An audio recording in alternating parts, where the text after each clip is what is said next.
लोग चाहते हैं कि हिंदू मुस्लिम एकता कायम हो, भाईचारा कायम हो, सांप्रदायिक सद्भाव कायम हो। हम लोग चाहते हैं कि मोहब्बत का पैगाम फैलाया जाए। सत्ता परिवर्तन का शंखनाद करेंगे और आज से भाजपा की सरकार की उल्टी गिनती शुरू होगी और 27 में अखिलेश यादव जी की अगुवाई में प्रदेश में मजबूत सरकार बनेगी। आज हम संकल्प करेंगे कि हम इस भाईचारे को कायम रखने के लिए हमें अगर अपनी कुर्बानी करनी पड़ेगी तो अपना लहू बहा करके भी हम इस एकता को मजबूत करने का काम करेंगे और सभी धर्मों का सम्मान करने का काम करेंगे। 4 PM न्यूज नेटवर्क में आप सभी का स्वागत है। मैं हूं क्षितिज कांत। आज समाजवादी पार्टी कार्यालय में एक बड़ा प्रोग्राम रखा गया है, आओ गले मिले। इसमें तमाम जो हिंदू धर्मगुरु हैं, साथ साथ मुस्लिम धर्मगुरु, इन सभी को न्योता दिया गया है और हमसे बात करने के लिए रविदास मल्होत्रा जी हैं। आज एक बड़ा प्रोग्राम आप लोगों ने कर दिया है समाजवादी पार्टी कार्यालय में।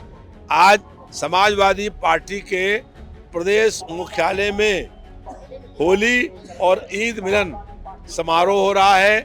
इसमें हम लोग आपस में गले नहीं दिल मिलकर के इस एकता को मजबूत करने का काम करेंगे।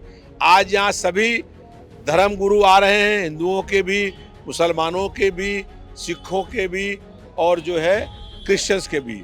और यहाँ से आज संदेश जाएगा कि हम लोग ये चाहते हैं कि लोगों के दिलों को जोड़ा जाए। हम लोग चाहते हैं कि मोहब्बत का पैगाम फैलाया जाए। हम लोग चाहते हैं कि हिंदू मुस्लिम एकता कायम हो, भाईचारा कायम हो, सांप्रदायिक सद्भाव कायम हो।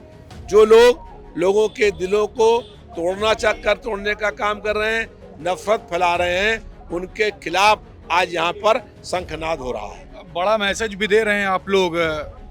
दूसरी पार्टियों में इस तरीके के कार्यक्रम नहीं हुए, आप ही लोगों ने करा दिया। जी, हमने इसलिए कार्यक्रम कराया है कि हम लोग चाहते हैं कि होली और ईद दोनों एक साथ मने और दोनों आपस में दिल मिल करके इस एकता को इतना मजबूत कर दें कि कोई भी सांप्रदायिक ताकत इस एकता को तोड़ ना पाए।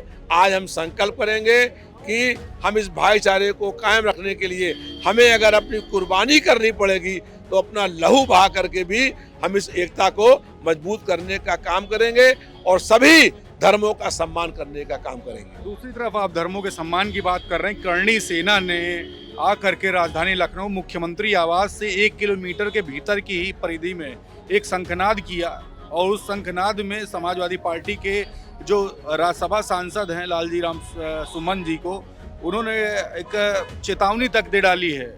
यहाँ राजधानी लखनऊ में आ गए थे करणी सेना के। उन्होंने जहाँ तक मुझे मालूम है अपने बयान के लिए माफ़ी मांग ली है और इस बारे में वही पूरी अपनी बात स्पष्ट कर सकते हैं। हम लोग ये चाहते हैं कि हर महापुरुष का सम्मान होना चाहिए।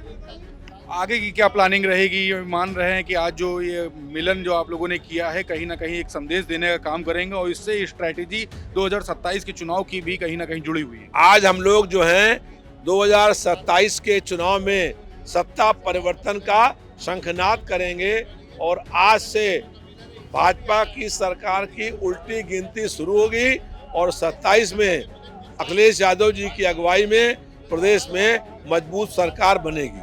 ये वक्फ बिल पास होने के बाद बड़ी उथल पुथल मची हुई है एनडीए के घटक दलों में। सुभाषपा से, आरएलडी से, जेडीयू से तमाम लोग अब पार्टी छोड़ के निकल रहे हैं। इसको किस तरीके से देख रहे हैं? वक्फ बिल जो पेश किया गया है, ये वक्फ की जमीनों पर कब्जा करने के लिए, जनता के मुख्य मुद्दों, जनता का ध्यान बांटने के लिए और जो अपनी असफलताएं हैं उनको छुपाने के लिए ये भाजपा बिल लेकर के आई है। पूरा देश जान गया है कि आज पूरा देश चला रहे हैं 4 लोग, 2 देश को बेच रहे हैं और 2 खरीद रहे हैं। जो खरीद रहे हैं उन्हीं की ये बम्बई में बहुत बड़ी कोठी बनी है और वो जमीन नजूल की है। 10,000 करोड़ रुपए की उस जमीन पर जो नजूल की है उसका कब्जा सरकार के पास आ जाए, इसलिए ये वक्फ बिल लाया गया है। आज भी निजीकरण को लेकर के तमाम बिजली कर्मियों ने आज बड़ा प्रदर्शन किया और बिजली कर्मियों का सीधे कहना है कि निजीकरण का विरोध किया। आप लोगों ने भी निजीकरण को लेकर के आवाज़ बुलंद की। आप तो सड़क से सदन तक लड़ाई करते हैं, कर्मचारियों के लिए क्या है? देखिए, बिजली जो निजीकरण हो रहा है, हम लोग इसकी तीव्र निंदा करते हैं और भाजपा सरकार जो है लगातार संपत्तियों को बेचने का काम कर रही है। और बिजली कर्मचारी जो आंदोलन कर रहे हैं, हम लोग उनके साथ हैं और हम उनकी मांग का समर्थन करते हैं कि किसी भी कीमत में बिजली विभाग का निजीकरण नहीं होना चाहिए। अखबार तक जलाए गए हैं, दैनिक जागरण का जलाया गया, न्यूज़ 24 का बहिष्कार भी कर रहे हैं आप लोग।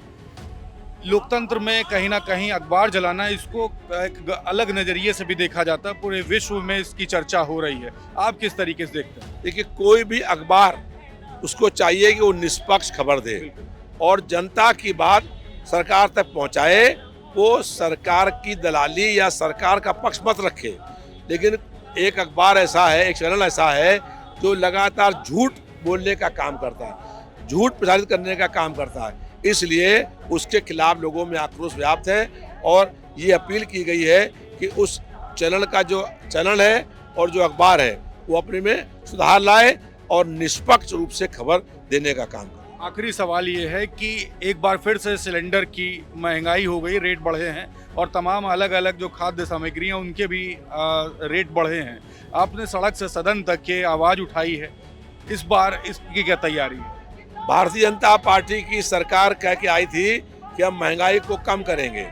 महंगाई कम नहीं हुई, महंगाई लगातार बढ़ रही है और एक एक दिन में गैस सिलेंडर में 50 रुपए के दाम बढ़ रहे हैं, पेट्रोल के दाम बढ़ रहे हैं, डीजल के दाम बढ़ रहे हैं, आवश्यक खाद्य वस्तुओं के दाम बढ़ रहे हैं। जनता का जीवन दुभर हो गया है।